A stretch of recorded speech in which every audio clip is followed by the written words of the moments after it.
I don't know how you feel with these interviews and stuff like that, but I've been Googling you for the last like 2 or 3 days. God, you poor thing. I know. No, it's not at all. Come on. But it's kind of like the experience when, I don't know, you're out on a night out and you've been Facebook stalking someone and then you see them and you're like, I don't know anything about you.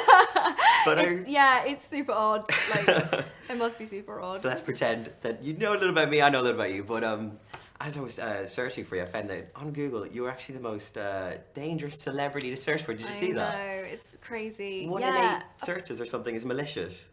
That's not great, is it? I mean, I guess it's a compliment, maybe. It's a backhanded compliment, I think. Yeah. So when you saw that, were you just like, okay? I was like, that's weird. So what's the weirdest thing you've actually seen of yourself online? That's got to be one of them. I've been asked a lot about this 50 Shades of Grey thing, which I've never even read. I don't even know what it is. Fan fictions in it. I mean, galore in the Harry Potter world as well. It's mental. So that, and then, J.K. Rowling's been talking about the fact that she'd want to recut and rewrite the last Harry Potter books. Everyone's like, is there going to be another Harry Potter? And then they ask you, who's going to play you again? Are you going to play someone else? Yeah. So. But we're talking about Perks of Being a Wallflower now, so away from Harry Potter. Yes. That's in the past. This is the future. Past. Exactly. I love the film. It was amazing, and Thank I'd read the book before, so I was like really excited when I heard first that you were in it, but then also that the movie was coming out. What did you like? What drew you to the character of Sam, and what you drew to the movie? Actually, had you read the book before? I hadn't read the book before. I read the script first. I loved the story as a whole. I thought that it was unique and honest and funny and sad and life affirming and all of these great things all at once. And I felt that Sam was a really amazing sort of like two-dimensional character. She's kind of got this side of her where she's very spontaneous and very free-spirited, but then she's got this much more sensitive, vulnerable, troubled side to her too. And she really does go on a journey through the story to sort of find a way to accept herself and to, I mean, really, there's this quote which is, you accept the love you think you deserve.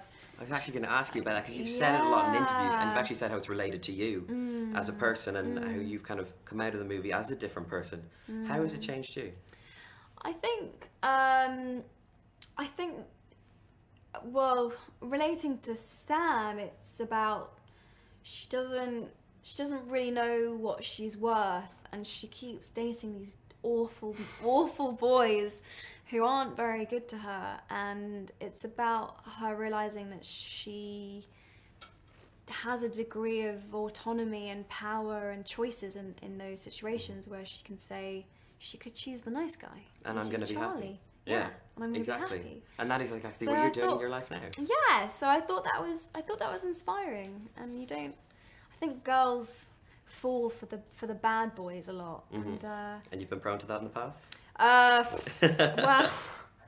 I don't know. I think it's just a general thing that women tend to do, but you definitely get a choice. Men do it as well. Do they? Yeah. Bad girls. Oh God. Do you do that? Yeah, all the time. But this is another book adaptation, of course. Yeah. So do you actually find the roots of the character in the script, or do you go into the book first? Like, where do you actually find the core roots of the character?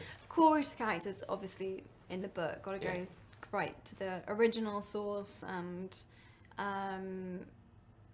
there's obviously a lot more. You can get a lot more detail into a book than you can into a script. They tend to be a lot shorter and a lot more sort of concise. So yeah, definitely from the book, and then just from speaking to Steve, really, because a lot of that must have been brilliant. I mean, the fact that he had such a personal kind of he wrote it, so he knows every character in and out. Life, and yeah, it was amazing. I've been spoiled. Yeah. And this book, of course, has been embraced by the Tumblr generation. I don't know if you know about that, but you know, the hipster generation, the Tumblr generation, it's kind of like a hipster Bible in a way. Yeah. It's so big. I'm sure there's going to be so many GIFs of... I tweeted a load of like fan art that were on all these Tumblr sites. It's crazy. There's like beautiful tattoos that people have got with quotes from the book and all sorts. It's amazing. And of course, it's set in 1991. So why do you think these people relate to it in a modern world? I think that the issues are still the same. Yeah. Whether it's, I really think they're obviously played out in different mediums, and there's a different soundtrack and whatever else, but the issues are still the same. They're sort of very universal, so it doesn't matter whether it's set in America or England or Japan or wherever. It's kind of the same stuff. So I think that makes it very relatable. And it's timeless in that way. Thank you so much for chatting to us. Thank you.